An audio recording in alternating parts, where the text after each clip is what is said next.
télévision Futur Média mbokk yi ñoo ngi leen di nuyu bu baax a baax ñoo ngi rafetit ñi ngeen àndee ak suñuy programme fas yéene ànd ak yéen ci xibaaru timis yi la ca gën a fës dogal bi bàyyeekoo démb ci ndajem CEDEAO mi jëm ci ubbi frontière Mali daan yi ñu ko tegoon ñu daal di koy teggi loole ñu bari kon ci askan yu noyyiwaat ji bu baax a baax di ci noy leneen moo di koom-koomu réew mi ndax gis nañu ne jëflante Mali ak Sénégal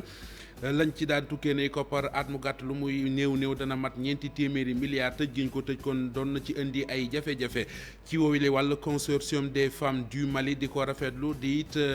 jaajëfal bu baax a baax askanu Mali ak dignité bi nga xam ne ànd nañ ci daa ñu xam ne ay pexe yoo xam ne ñi ngi koy teg ngir seet nu ñu mën a def kon ba dooleel Mali gën koo suqali ci jamono joo xamante ne ji kon comme geek dogal yi ñu jëloon lottal na ko. lycée Ousmane Sembène fii ci Yoff conseil discipline ba daje nañu amagul dogal boo xamante ne ji jëlagum nañ ko fa waaye muy proviseur bi di président gouvernement scolaire ba foofe ñi ngi ñaawlu bu baax a baax jëf ji nga xamante ne ji kon am na ca boobile école di xam ne sax ne déwén ak jàmm école ba des na ko déménager yóbbu ko feneen ndax la fay jànge ci élève mënatuñ ko école ba kon àttanatu ko ngir école bu tëjee ñuy wane seen mbégte tax ñuy caxatee ay salle de classe di yàqatey école loolee ñi nga xamante ne ñu yëngu ci wàllu njàng mi ñaawlu ko des na leen déglu ci biir xibaaru timis yi. askan wa yeewoo ca Saly aérodrome nekk kon ci Malicounda amal ab toogaanu ñaxtu di xultu liñ doon xultu mooy dañoo bëgg ñu indil leen courant indil leen it ndox mu baax waaye yoon yi nga xam ne nee nañu lu ca bari carrière la ñu daal leen koy goudronel loolee moo ko waraloon mairie bu Malicounda indi ci tontu liggéey ba ak lañ ca def ak fa ñu ca mën a yem mbokk yi lii mooy li fi gën a fës ci ay xibaar ngeen taaxee lu ma faram-fàcceel leen ko.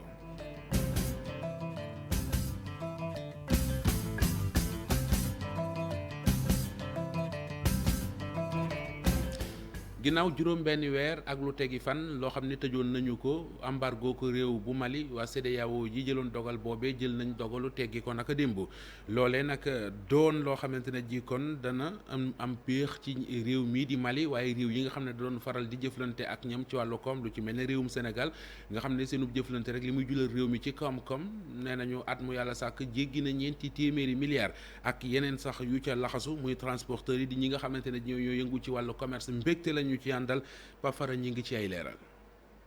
secteur d'activité yu bëri daf leen laal bi nga xam ne nag teg nañu ay daan lii di Mali te CEDEAO daal di koy def mbootaay communautaire boobu nag sanction yi nga xam ne yëkkati na ko ci kaw Bamako li nu mel nag dina joxaat beneen suuful économie bu Sénégal nga xam ne amoon na ci ay jafe-jafe gannaaw yooyu la daan. ci jëkk mooy ñu sant yàlla ndax soulagé nañu ca dana dindi yenn jafe-jafe yi parce que Mali mooy partenaire bi jiitu ci économie ci Sénégal partenaire la boo xam ne suñu digganteeg ñoom maanaam boo ko doon xayma day dem ci ay 250 milliards à 300 milliards par an suñu digganteeg ñoom am na tonnage bu bare ci marchandise yoo xam ni fii lay jaar lu toll na 6,850,000 à peu près tonnes ci loolu da nga ci gis les produits pétroliers yooyu rek egg na ci 1,6 million et quelque nga gis ci les produits cimenterie ñetti cimenterie yi nekk fii une bonne partie seen i ressources foofu la jëm kooku egg na ci 1,2 million. li wuteeg secteur d'activité yooyu port autonome bu Dakar tamit amoon na ay jafe-jafe yu métti waaye gannaaw ubbite bi enjeu yi feneen la nekk. partenaires yi nga xam ne dañuy jóge fii di dem Mali boo koy xayma. mat na 6,000 conteneurs par mois yu fiy jóge xam nga kooku activité bu am solo ci transport bi enjeu bi moom mooy xam nga comme ñoom jaar nañu foo xam ne daawuñu fa jaar ñun war nañ def tout pour garder suñu part de marché loolu nag danañ ko sukkandiku ci ñaar benn bi mooy service bi ne di offrir ba ca des mooy coût mooy frais passage maanaam marchandise yooyu ci portu Dakar bi. daan yi nu mel tamit laal na entreprise yu bëree faaw nguur gi teg leen loxo ngir ñu mën a jugaat. il faut mu assister tey jii yenn entreprise yooyu xam ni ñi nekk ci loolu kooku ñi ngi koy jaarale ci sunu ministre du transport Mansour Faye pour ñu xool naka la ñuy appuyer justement ñii nga xam ni partenaire yi nga xam ni dañoo nekk ci transport yi ba pare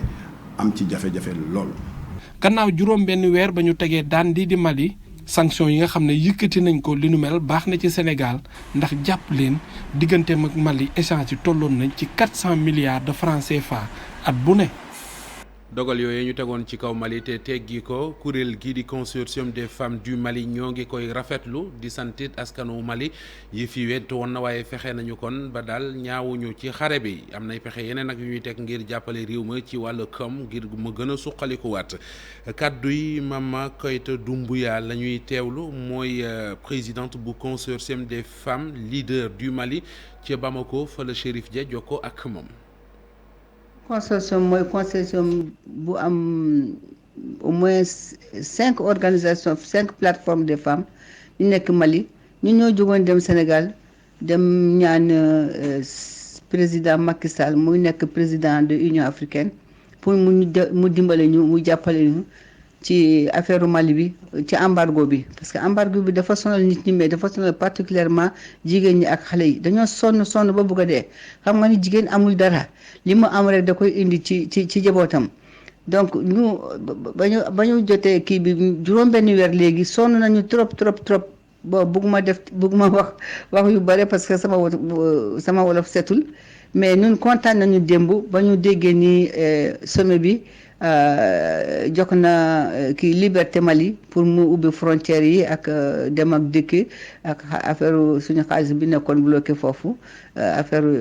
CEDEAO bi ak UEMOA bi léegi kay ñu ngi sant yàlla lu ñu dal fii Mali yàlla mu dem Sénégal lu ñu dal fii Mali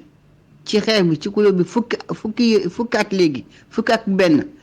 bëgguñu kenn jot li xaw fii.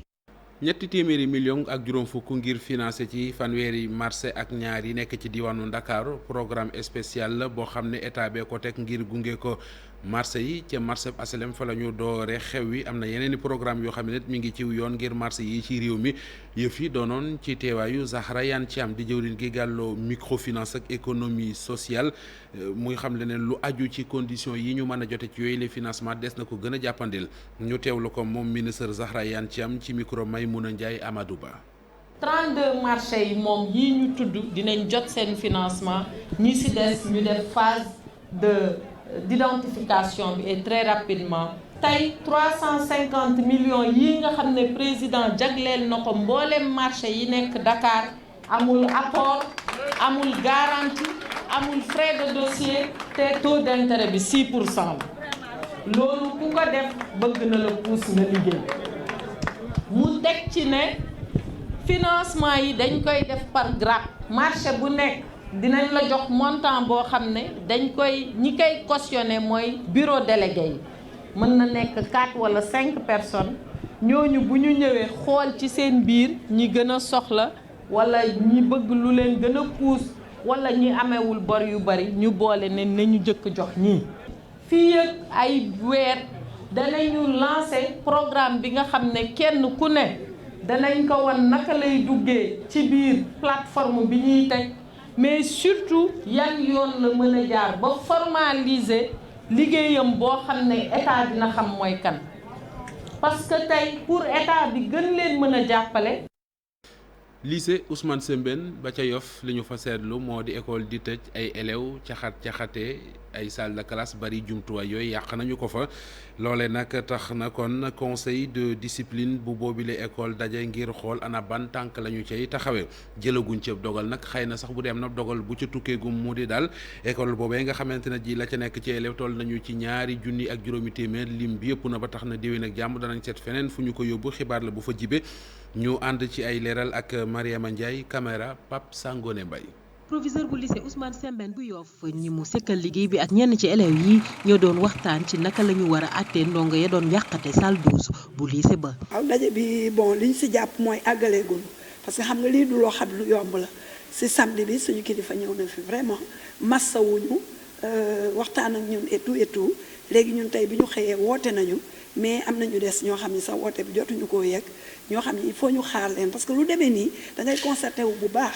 ba nga xam ne ñoom ñëpp ku nekk daal di nga ñëw wax sa xalaat pour ñu bañ a juum bañ a def aussi fu gaawantu waaw ak lii ma gis xale yi def ko bett na ma choqué na ma aussi waaw parce que quand même suñu école aussi dafa doon école bu baax école boo xam ne aussi ñu ngi góorgóorlu ñun ñëpp pour bëgg mu baax waaw donc lu mel nii bu ma sañoon du am moi c'est ma 7e année ren laa fi def 7 ans et lu mel ni musu fi am donc lu mel ni bu amee dina ma xaw a naqadi mais. cas bi nag mooy bu njëkk ci lycée bi nga xam ne ndongo ya fay jàngee seen lim dafa xaw a takku looloo waral ñenn ci élèves yi dinañ leen toxal at mii di ñëw.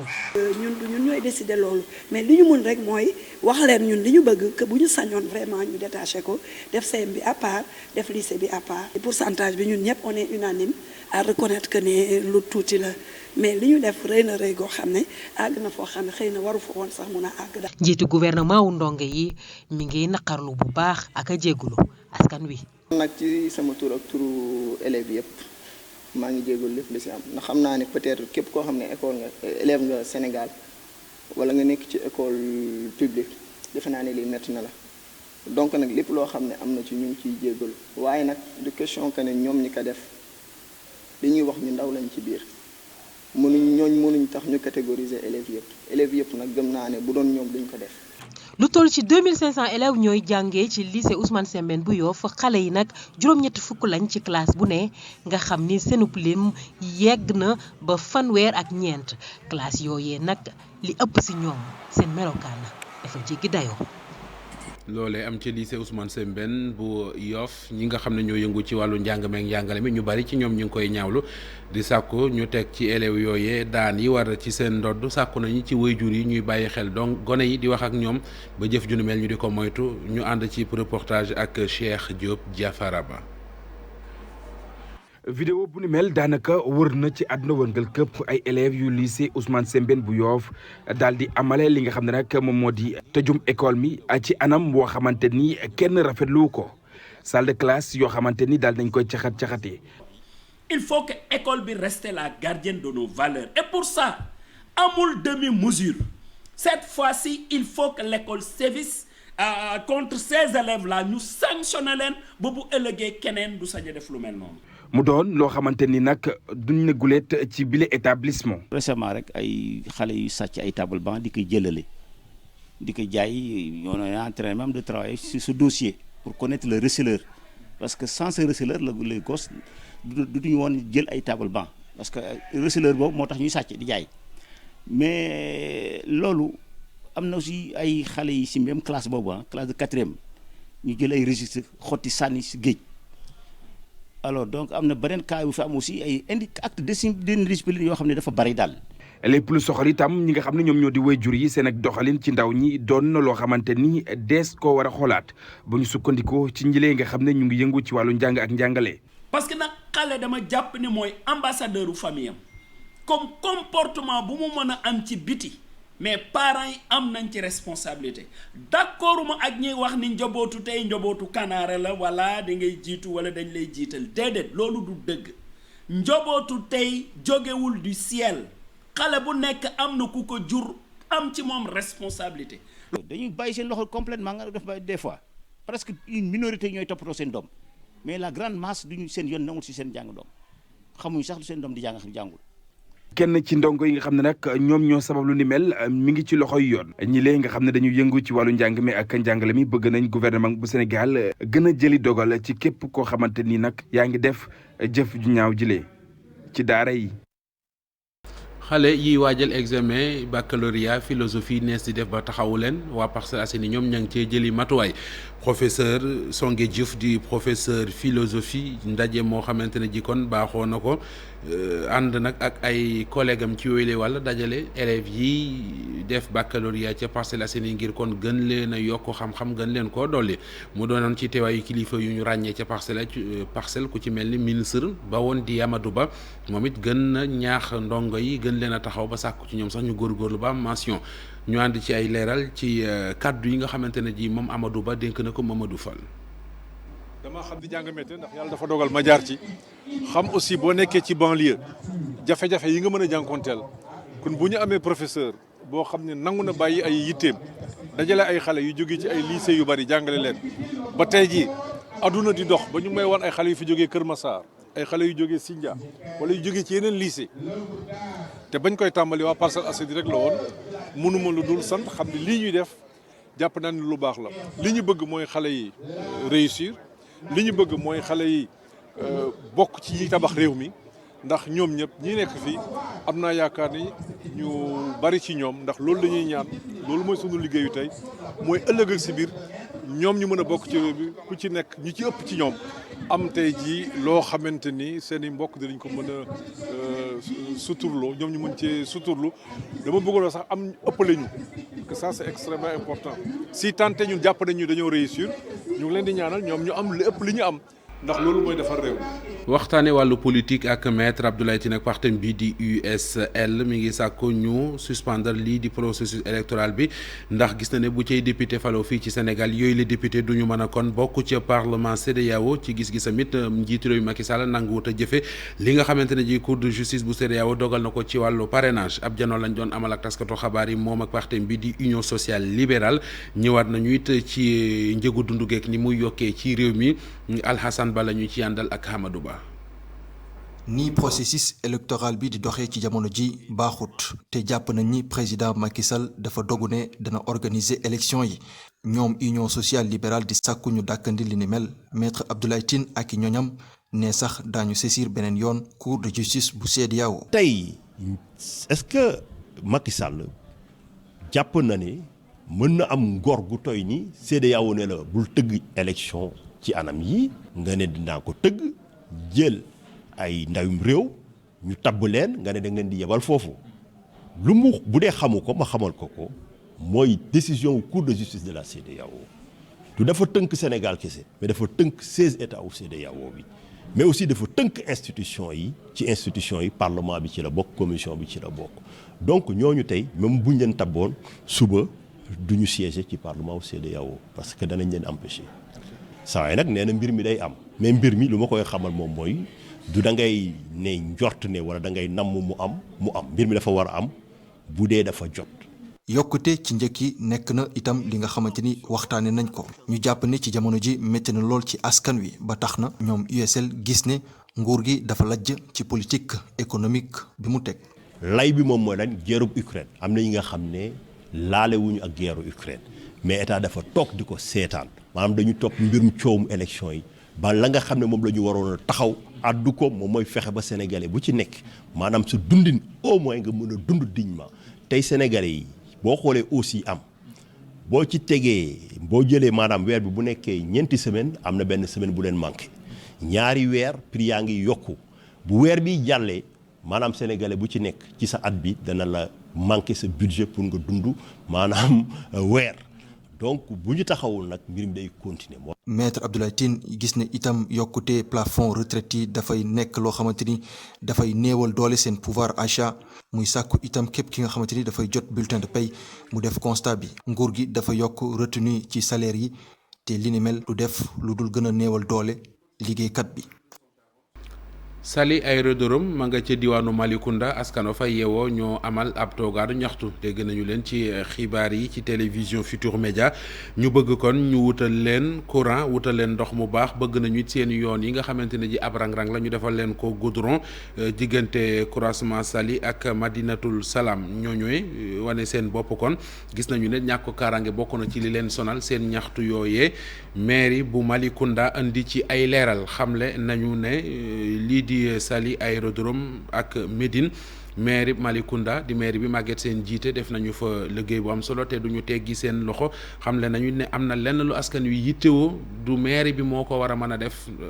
dañuy teewlu kàdduy leeral yu bàyyee ko ci Mamadou Diouf di conseiller bu maire bu Malicounda ñu déglu ko moom Mamadou Diouf ak Abdourahmane Diallo. Pour Saly Aérodrome, parmi les réalisations, le maire a eu à construire. lu jëm ci Saly Aérodrome maire bi jot na fi def lu bari lu mel ni gare routière bi nga xam ne moom la ñu inauguré fan yi ñu génn am na centre de santé tamit bi nga xam ni tabax nañ ko fi du yàgg dara sax ñu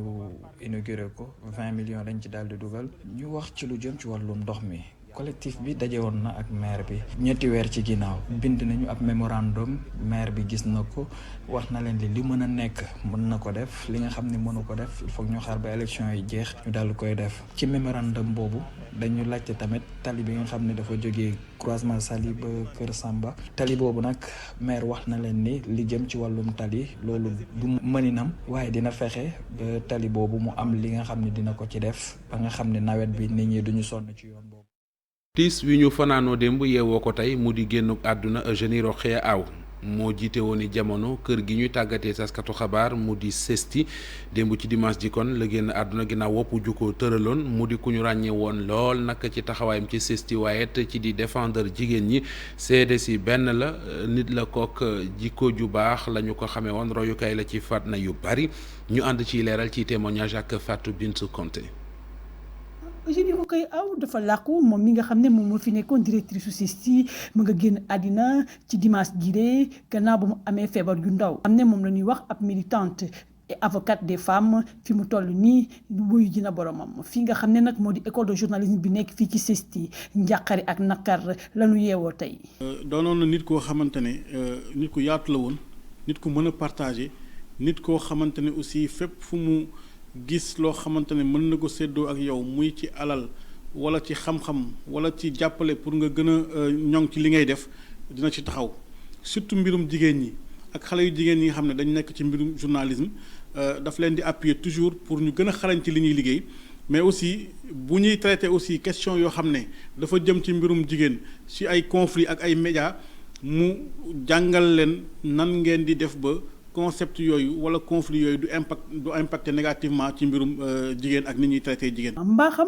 kenn du ko lam-laame mu di ndaw soo xam ni daf fee nekkoon rek di dimbali ñi nga xam ni ñoom ñooy di néew di doole yi nekk ci école bi la surtout étudiants yi nga xam ne seen loxo jotul woon seen gannaaw. mbir boo xam ne gis nañ ko aussi ci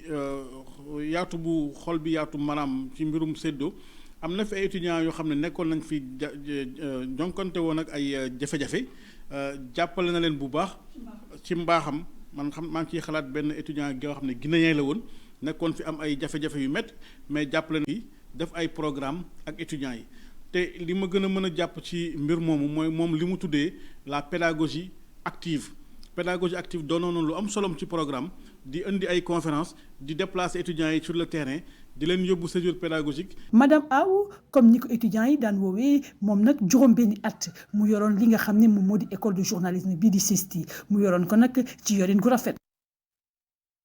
aji màkk ak ren geeg coow lu ci am di ujaaju toll ci juróom fukk yu waroon a dem conciergerie voyage moo leen waroon a yóbbu ca cappaandaw la lañ leen wax ne duñu mën a dem ndax amuñu visa mu jur coow lu bari ndax nee nañu seenub xaalis joxe woon nañu ko ba noppi loowilee wàll nag délégation générale au pèlerinage ca màkkatal mukaram yëkkati seen kàddu di leeral bu ñu sukkandikoo ci kàddu ki ñu dénk communication bi ci boobile délégation di Abdoul Aziz Mbaye xamle nañu ne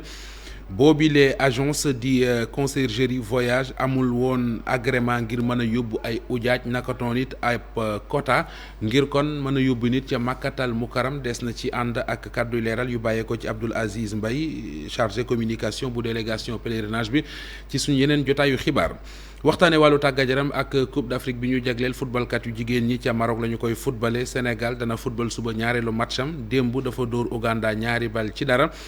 ñu teewlu entraîneur bi mu di Mama Moussa Cissé ñu déglu ko Youssouf Bodian. match boo xam ne la mën nañu permettre ñu qualifier bu fekkee gagné nañ ko suñu defee résultat daf ñu permettre ci ñu nekk ci dynamique bu baax donc am nañu conscience que ni match démb bi pour que mu am solo il faut que ñoom ñu teg ci leneen par rapport ak match yi di ñëw et loolu moo leen fi indi te am nañu envie ñoom aussi ginnaaw bi ñu dugalee premier but ci Coupe d'Afrique ginnaaw bi ñu gagné match bu njëkk ñu doon ñi nga xam ne équipe bi njëkk qualifié aussi quart de finale te loolu xam nañ ni mi ngi ci seen i corps bu ñu joué ci seen valeur quel que soit adversaire bi aussi mën nañ ci génn équipe bi dina ñëw ak xar taxawaay bi ñu ko xamee ak beaucoup de concentration beaucoup de solidarité pour que ñu jéem a def fi match bu baax. ci xibaaru timis yi ci télévision Futurs Médias 20h xibaar yi dina dellu si ci tubaab ak Chérif Cheikh Ahmed Tidiane Diop yàlla nañu yàlla doole jàmm ñu fanaan jàmm ba suba ak jàmm.